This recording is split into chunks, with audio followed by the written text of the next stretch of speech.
Okay. I will do the introduction, the housekeeping, and then I'll hand over to Jackie and Nick. So do you want me to put up the first screen? Oh, wrong one.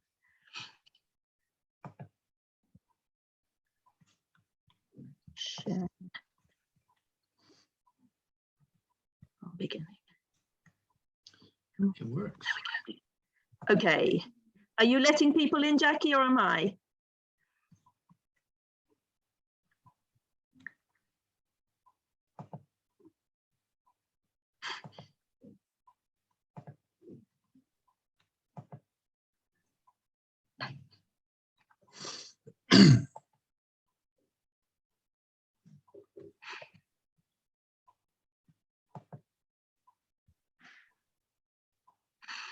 Okay, welcome everybody to the AGM and followed by a couple of interesting presentations. I'm just going to go through a little bit of housekeeping first. The first thing is to let you know that this meeting is being recorded. We're trying to be very clever and record it in 3 separate parts. So partway through, it'll stop and say recording starting again. If anyone doesn't want to be recorded, please switch your video off and change your name if you want to. While we're recording, it is actually useful if people switch their video off, because it means that it's a much smaller file for recording, and it makes it a bit smoother running. And everybody will be muted while our speakers are speaking. If you have any questions, please just pop them in the chat, or at the end we'll have a wider discussion and you can raise your hand to let us know that you want to speak. I think that's everything I have to say. So I will now hand you over to our co-chairs, Nick Reed and Jackie Jones. Thank you, Rachel. So it's my privilege to welcome you to this annual general meeting. It's a meeting in 2 parts, so if you don't mind putting up the agenda, please, Rachel. The AGM bit is a formal bit which we have to do, and we hope to get that over very quickly.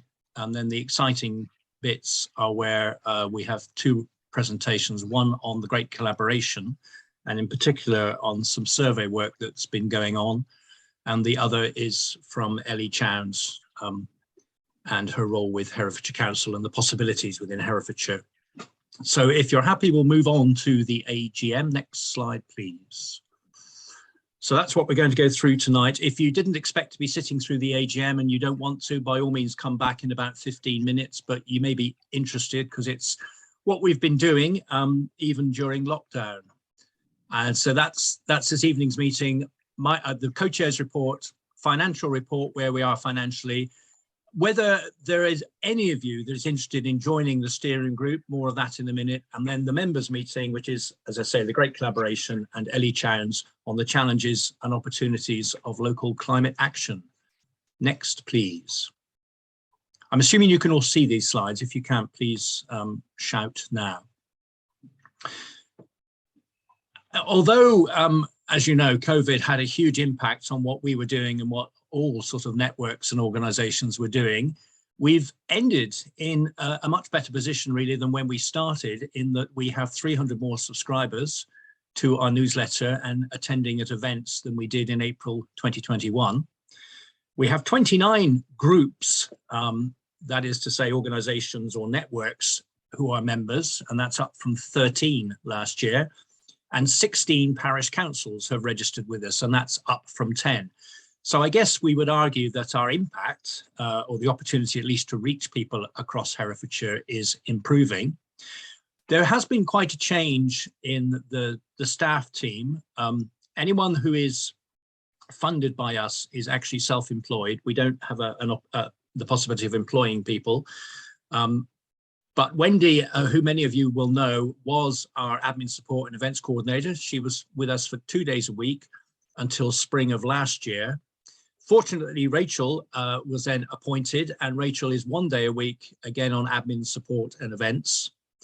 Beth was our Great Collaboration Supremo until August, And Claire, who you will know from the steering group, has offered and we've accepted, is sort of taking on a temporary role until we decide what we're going to do with the Great Collaboration and have the funding to put someone in place on a permanent basis. So it's not been quite a seamless road, but it's been very good that people have stepped in. Someone called Gemma Monk-Hartley, who some of you may know, is involved with the Building Sense project, and she is funded through the Green Network. And then for a time, we had a bid writer and fundraiser called Claire McGowan. For family reasons, Claire had to step back in March 2022. So that's probably an area where we're weakest at the moment, is actually going for funds. And then the steering group, what you've got at the steering group as of today, Jackie, myself, Gordon, Claire, Richard and Tony.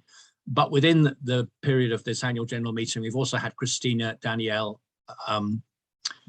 yes, you can't see Connie's Christian name there, but Connie and Gareth Williams. And then Wendy retired as an honorary treasurer. We weren't paying her to do the treasury post. We've been very fortunate in having someone called Pat Suker, who is a qualified accountant, who has taken over from Wendy. So those are the people who are here to answer your questions, or to whom you need to address questions if you've got any. Next slide, please.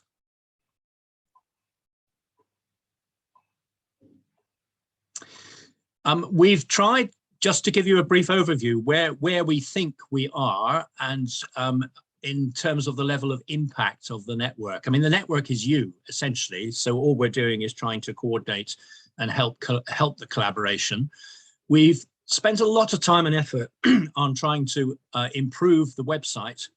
And of course, we've also launched a second website, which is to do with the Great Collaboration, which is a major project. More about that later. Rachel does weekly newsletters. We are the envy of many environmental groups locally who are able to do monthly newsletters, but we've been doing them weekly. And the Great Collaboration also has a monthly newsletter. If these don't mean anything to you and you don't receive them, for goodness sake, do please sign up. They're free to sign up to, although we do like it when people make donations as well. There's also a Building Sense newsletter. That's another project, and more about that later. And then there's been the usual round of members' meetings, mostly on Zoom, and more recently we're trying hybrid meetings where some people are in the room and other people are connecting virtually. But our presence extends beyond the sort of virtual and the communication things, in that we're also present when we can be at local events, either with a stand, or members of the steering group sort of represent HGN at these things. And those are just some of the things that we've been active in the last 12 months. We've also been asked to speak at other people's events.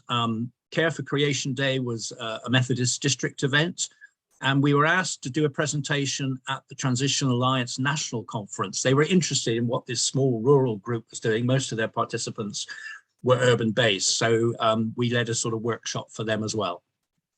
Next, please. By the way, I cannot see if you have questions or wish to interrupt you. You might just have to do that. Otherwise, just let me go with the flow and we'll take questions at the end. We also feel that we have the opportunity to punch above our weight in terms of informing local policy, because a number of us who are members of the Green Network also sit on the strategic partnerships across the county. We have good representation on the Herefordshire Climate and Nature Partnership. This was set up by Herefordshire Council to try and progress the zero carbon target within the county. And we sit on a number of the subgroups, and those are listed there. This is mainly Jackie and Gordon. We link into the March's Local Enterprise Partnership Energy Group. And again, that's Gordon. And then I currently chair the Herefordshire Local Nature Partnership, the Herefordshire Food Partnership, and I sit on the Diocesan Zero Carbon Group. So there are 5 or 6 strategic partnerships, which are quite important to where the county is going. And we have members on that who are able, obviously, to participate and hopefully influence both future policy and the delivery of that policy. Next, please. And then we have 3 projects on the go at the moment: Building Sense, a project with Hereford Diocese, and the Great Collaboration. So very briefly, if I just talk about the project with the diocese, this is we're trying to build critical mass in smaller rural communities. And what we've tried to do is to broker a partnership between a local environmental group and a church-based group, because you may or may not know the Church of England has adopted the same zero carbon target as Herefordshire Council, which is zero carbon by 2030. So all church groups are being asked to look not only at what they're doing within the building, but also their lifestyles and things. So there's a lot of people out there in rural communities who are asking similar questions. And we've tried to suggest that they can achieve more by working collaboratively. So there are 4 pilot projects taking place where we're trying to build that critical mass. And there is clearly movement happening as a result. And we see the opportunity to grow that. There are a lot more than 4 parishes, obviously, within Herefordshire, and a lot more than 4 environmental groups. So we're going to build on what the pilot projects are showing us and try and roll that out as a more defined area of work. I am at this stage now going to hand over to one of my colleagues. I think it's Building Sense next, is it? In which case it's Jackie, please. Yep, sorry, it's a great collaboration. Oh, my mistake, it's the great collaboration next. So it's Claire. That's fine. So some of you may have met me before, some of you may not. And as Nick said, I'm currently caretaking the Great Collaboration project after Beth left us in the summer. She'd done an absolutely sterling job. And it was big shoes to take on, really. But what I'm going to do, so I need, actually, can I have access to the screen? Because I can't share while your slides are up.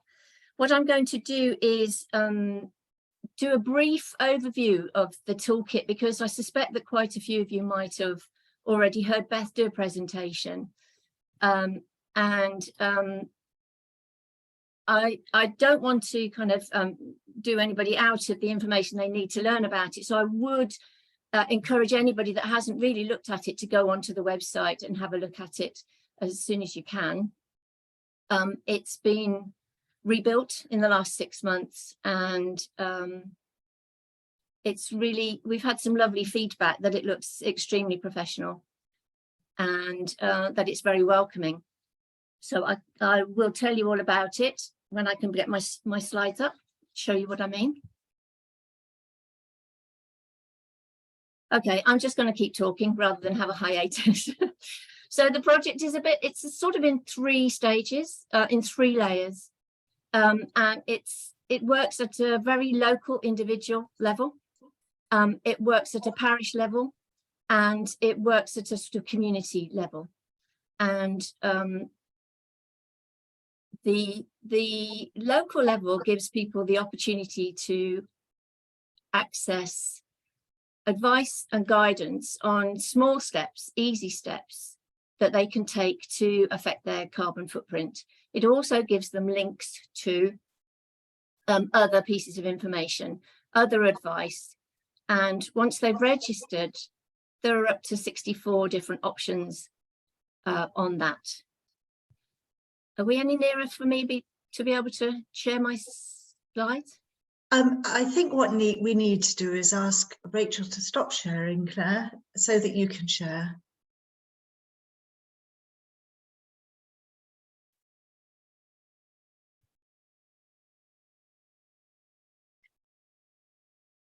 And then you're going to be giving a longer presentation later, aren't you, Claire? Okay. Yeah. Okay, so well, in that case, Rachel, leave it as it is. It's fine, just leave it as it is, and I'll do the longer presentation later. But it's an exciting project to be part of, and it's one that we've been doing some research on by asking for feedback from people, and I'm going to give you some information about that as well. I'll hand back to Nick. Okay, thanks, Claire. So can we have the next slide, please, Rachel? And I think we are moving on to Building Sense, hopefully. Yep. So Jackie, please. Yeah. Great. Thank you very much. Yeah. Good evening, everybody. Great that so many people have made it and didn't have to wade their way through the rain and storm. Yes, the Building Sense initiative was launched early in 2021 with a launch event, though we'd been working on it prior to that by making contacts and starting to liaise with various people like local architects who are interested in this. So both Gordon and I had got experience of this field and were keen to do something within HGN, and had the support of Nick and his current co-chair, Kate Gathercole, for actually launching that. So what we've really tried to do is, or what we have been doing, is setting up an initiative to inform people, that's householders, and someone to let in, householders and building professionals about particularly energy retrofit and all sorts of buildings, but particularly homes. I think we all know that there's a huge need for upgrading of the energy performance of our homes and decarbonising them. So as you'll see from this slide, which I won't be reading out, we've done a host of events. We've also been able to work with some local groups to help them deliver energy days, particularly through October. We've had funding from 3 sources. One of them is the formerly WPD, but now National Grid Distribution Fund, which has enabled us to do one piece of work, and a new piece of work we're about to start. Generous funding as well from Herefordshire Council to deliver events and enable us to appoint Gemma Monk-Hartley to work with us as coordinator. And we also then started working with another project that was launched by March's Energy Agency as their initiative. That's called Future Ready Homes. That's a project that runs through Shropshire, Herefordshire and Powys. And it's essentially developing a model, a potential model, and doing lots of learning along the way for delivery of retrofit at scale in this region. It's underway now. Lots of you will have heard that there's the opportunity to apply for free of charge home energy assessments that will lead to retrofit plans, and that scheme is trying to gather a wide range of types of building, types of applicant, all sorts of things like that. So at the moment, not everybody who applies is going to be successful, sadly, but it's a really good chance to have a go. We're about to roll out a project with local communities, winterproofing. We've got some funding to do that, and what we'd really like is to hear from local groups that might want to start an initiative in their area to work with their communities to go in and do essentially draft proofing and simple measures that can make a really big difference, especially for people who can't do it for themselves. And we're planning an event in early February for a wide range of stakeholders, as they're called, to do with building retrofit skills that will support the work we've been doing, funded by Herefordshire Council, to enrol builders to take specific retrofit training. I don't think that Gemma has joined us yet, so I was going to introduce her at this stage, but I won't. She'll probably be with us later. Thank you very much. Back to you, Nick. Thank you, Jackie. I think that's it in terms of the presentation on what we've actually been doing. In a minute, we'll move on to the finances. Does anybody have any question? This is a sort of sense of the activities that have been taking place, often unsung and largely behind closed doors, particularly during the COVID period. But we wanted to give you a sense that the network is actually doing some really good and interesting things, and we probably don't shout about it enough, but there's been a great deal of work going on. I cannot see you, so if you have any questions, can you unmute and shout at me on the gist of it so far.